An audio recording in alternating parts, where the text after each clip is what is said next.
आज हम कक्षा 8 विषय भाषा भारती के पाठ 3 पाठ 7 के प्रश्नों के उत्तर लिखेंगे। पाठ 7 का नाम है भेड़ाघाट और ये यात्रा वृत्तांत विधा है। इसमें इसके लेखक हैं पंडित माखनलाल चतुर्वेदी। इसके हम प्रश्नों के उत्तर देखते हैं। बोध प्रश्न। प्रश्न नंबर 1, निम्नलिखित शब्दों के अर्थ शब्दकोश से खोजकर लिखिए।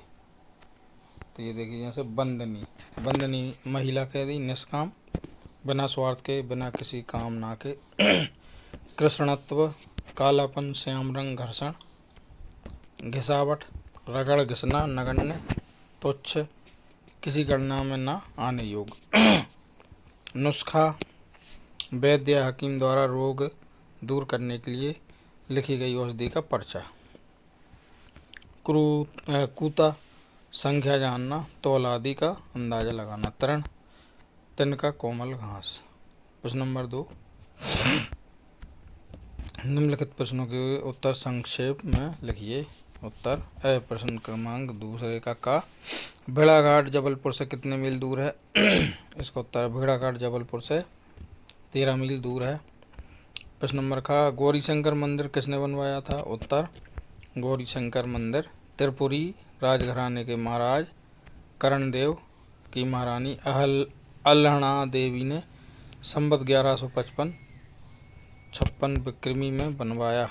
इस प्रकार इसका निर्माण 850 वर्ष पूर्व किया गया। प्रश्न नंबर दूध धारा किसे कहते हैं? उत्तर, दूध धारा संगमरमरी चट्टानों पर से नर्मदा का बहता जल है। वह जब घर्षण के साथ धुआंधार झरने से पानी गिरता है तो वह दूध जैसा दिख पड़ता है, इसलिए इसे दूध धारा कहते हैं। भेड़ाघाट घूमने कौन गया था? उत्तर, भेड़ाघाट घूमने के लिए लेखक स्वयं गया हुआ था। प्रश्न नंबर 8, भेड़ाघाट पर नर्मदा के दोनों ओर की चट्टानें किस पत्थर की बनी हुई हैं? उत्तर, भेड़ाघाट पर नर्मदा के दोनों ओर की चट्टानें संगमरमर के पत्थर की बनी हुई हैं। प्रश्न नंबर 3, निम्नलिखित प्रश्नों के उत्तर विस्तार से लिखिए। प्रश्न नंबर 3 नर्मदा नदी के प्राकृतिक सौंदर्य का वर्णन अपने शब्दों में कीजिए। उत्तर है, नर्मदा नदी अमरकंटक से निकली है। भेड़ाघाट में नर्मदा के दोनों किनारे संगमरमर के हैं। वहाँ के सौंदर्य को समझ पाना थोड़ा कठिन है। यहाँ की सुंदर प्रकृति के जितने भी रूप हैं वे आपस में इस तरह उलझे से हैं जैसे किसी वैद्य या डॉक्टर के नुस्खे में कई तरह की औषधियों का मिश्रण होता है। उसी तरह भेड़ाघाट की सुंदरता भी उलझ कर हमें अपनी ओर आकर्षित करती है। नर्मदा नदी के प्रति लेखक की ममता प्राकृतिक रूप से स्वाभाविक है, क्योंकि वह स्वयं इसी के किनारे के सौंदर्य के बीच पला बड़ा है और बड़ा हुआ है। यहाँ का वायुमंडल खुला है। लोग यहाँ स्नान करने के लिए प्रतिदिन बड़ी संख्या में आते हैं। नर्मदा के किनारे की चट्टानें अपने ऊपर कोमल घास के तिनकों को धारण किए हुए हैं। वे जाड़ा, गर्मी और बरसात के मौसमों को बराबर सहन करती हैं। उनकी उज्ज्वलता श्वेतता में चंद्रमा की चांदनी को भी मात देती है। बहती हुई नर्मदा अपने किनारे की संगमरमरी चांदी के कारागार की बंदनी है। उसमें मछलियाँ और मगरमच्छ बड़ी संख्या में मिलते हैं। नर्मदा के पवित्र भेड़ाघाट के पास भी प्राकृतिक झरना है जिसे दूध धारा कहते हैं। यहाँ पर प्रकृति अपने सौंदर्य के क्षण क्षण पर बदलती सी लगती है। इसके किनारे मंदिर और धर्मशालाएं। भेड़ाघाट की छोटी सी पहाड़ी पर गौरी शंकर मंदिर है। रात्रि के सन्नाटे में दूध धारा का घर घर शब्द गौरी शंकर मंदिर में सुनाई पड़ता है। यहाँ सर्वत्र ही प्रकृति की सुंदरता का साम्राज्य है। प्रश्न नंबर जबलपुर में भेड़ाघाट के अतिरिक्त कौन कौन से घाट हैं? वे भेड़ाघाट की तरह आकर्षक क्यों नहीं लगते? उत्तर, भेड़ाघाट लेखक ने भेड़ाघाट देखा, वहाँ की सुंदरता का प्रभाव लेखक के मन पर बहुत ही अधिक था। उसने सबसे पहले ग्वारी घाट तथा तिलवाड़ा देख लिया था। इन स्थानों की प्रकृति भी कम सौंदर्यमयी नहीं थी। यहाँ की चट्टानें भी सतपुड़ा के शिखरों की गौरव थीं। इन प्राकृतिक उपादानों में उनकी विशालता ही शोभा थी, जिसके महत्व को नहीं आंका जा सकता। दूध धारा और धुआंधार भी अपने प्राकृतिक सौंदर्य की आभा को बिखेर रही थी। इन्हीं शिखरों के मध्य गौरी शंकर और 64 योगिनी का मंदिर है। नर्मदा के किनारों वाले बीहड़ जंगलों के मध्य इन मंदिरों का निर्माण करना भी अपने आप में एक ऐतिहासिक सच्चाई है। लेखक को इन सभी स्थलों की सुंदरता से प्रभावित तो किया, परंतु उसके ऊपर भेड़ाघाट की सुंदरता का मुग्धकारी प्रभाव चमत्कारिक है। प्रश्न नंबर का है, लेखक द्वारा की गई भेड़ाघाट यात्रा का वर्णन कम से कम 100 शब्दों में कीजिए। उत्तर, लेखक को सन 1914 ईस्वी में भेड़ाघाट देखने का अवसर मिला। भेड़ाघाट जबलपुर से 13 मील दूर है। वह आधा घंटे में मीरगंज स्टेशन पर पहुंच गया। उस समय रेलगाड़ी की यह गति बहुत तेज समझी जाती थी। 2-3 अंग्रेज अपने खानसामे के साथ भेड़ाघाट जाने के लिए मीरगंज स्टेशन पर उतरे थे। नर्मदा नदी के भेड़ाघाट तक वहां सड़क कच्ची थी। नर्मदा नदी अमरकंटक से निकली है। नर्मदा का प्रवाह 800 मील तक बहता है, परंतु भेड़ाघाट इसके उद्गम अमरकंटक से 154 मील की दूरी पर है। मुर्गी और लोकेश्वर के बीचों बीच भेड़ाघाट स्थित है। यह वह स्थल है जहाँ किसी युग में भृगु ऋषि ने तपस्या की थी। यहाँ की संगमरमरी चट्टानें निर्मल और सुंदर हैं। वहाँ की गंभीरता प्रदर्शित करती है कि मानो वह ऋषि आज भी वहाँ अपनी तपस्या में लीन है।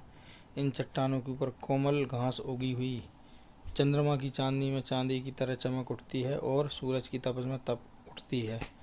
बरसात में घना अंधकार सब ओर छा जाता है। लेखक को यहाँ के सौंदर्य ने बहुत अधिक प्रभावित किया है। लेखक ने गौरी शंकर और 64 योगिनियों के मंदिरों को भी देखा। इसके समीपी दूध धारा को लेखक चमत्कृत हो उठा। इस सब की घर घर और मरमर की आवाज़ अभी भी लेखक को अपने कानों में गूंजती प्रतीत होती है। प्रश्न नंबर 4 सही विकल्प चुनकर लिखिए। नंबर 1 है, सतपुड़ा का जंगल कहाँ स्थित है? इसका उत्तर है ग, मध्य प्रदेश। दूसरा है, धुआंधार प्रपात किस नदी के जल के गिरने से बनता है? तो इसका उत्तर है क, नर्मदा। तीसरा है, भेड़ाघाट की पहाड़ी पर कौन सा मंदिर बना है? तो इसका उत्तर है ग, गौरी शंकर। पल पल पलटती भेष छलकी छन छन छवि धारती, ये पंक्तियाँ किस कवि की हैं? तो ये खा नंबर सही है, श्रीधर पाठक। अगला है प्रश्न नंबर 5, निम्नलिखित पंक्तियों का आशय स्पष्ट कीजिए। एक है, बैल को अपने खूंटे पर ही अच्छा लगता है। दूसरा है, नर्मदा चाहे कितनी मरमर करे वह मरती नहीं है। तीसरा है, जो जनसेवा के लिए नीचे गिरना स्वीकृत करते हैं उन्हें शोभाधाम के ऐसे ही हाथ संभाल लिया करते हैं।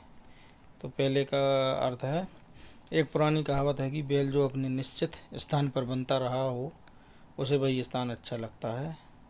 दूसरा है, नर्मदा नदी अपने जल के प्रवाह से मरमर की ध्वनि उत्पन्न करती हुई बहती रहती है, किंतु इसके दोनों किनारों की ऊंची चट्टानों की सुंदरता कभी भी मर नहीं सकती। तीसरा है, नर्मदा नदी जब भेड़ाघाट पर अत्यधिक ऊंचाई से नीचे गिरती है तो उसके दोनों किनारों पर खड़ी संगमरमरी चट्टानें उसे मानो अपनी भुजाओं में स्थान देती प्रतीत होती हैं।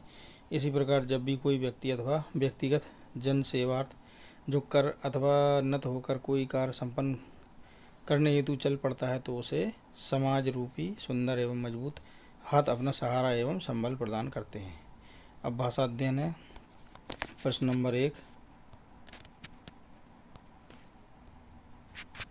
निम्नलिखित शब्दों का शुद्ध उच्चारण कीजिए। तो ये देखिए, डॉक्टर, ड्रॉप, कॉलेज, बाल, बस, कोल, लॉकर, ऑफिस। दूसरा है, निम्नलिखित शब्दों को वर्णमाला के क्रम में लिखिए।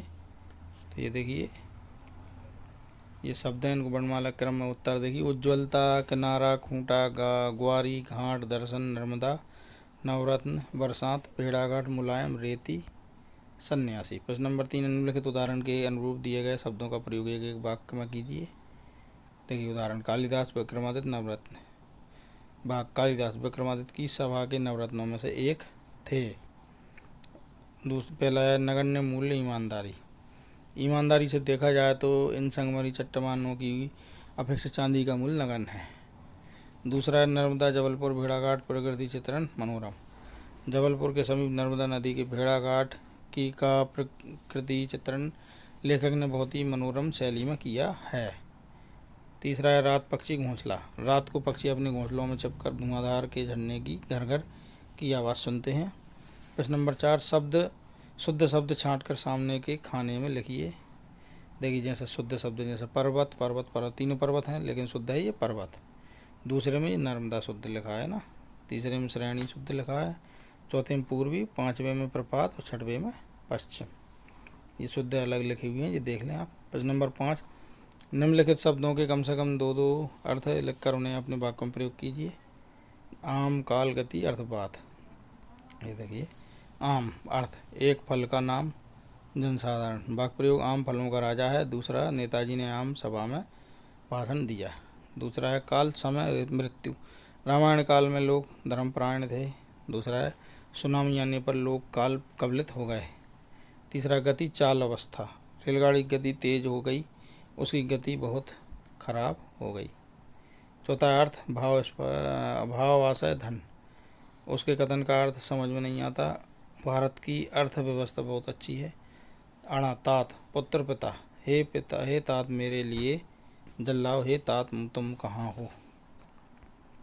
प्रश्न नंबर 6, निम्नलिखित वाक्यांशों के लिए उनके सामने लिखे शब्दों में से उचित शब्द छांट कर लिखिए।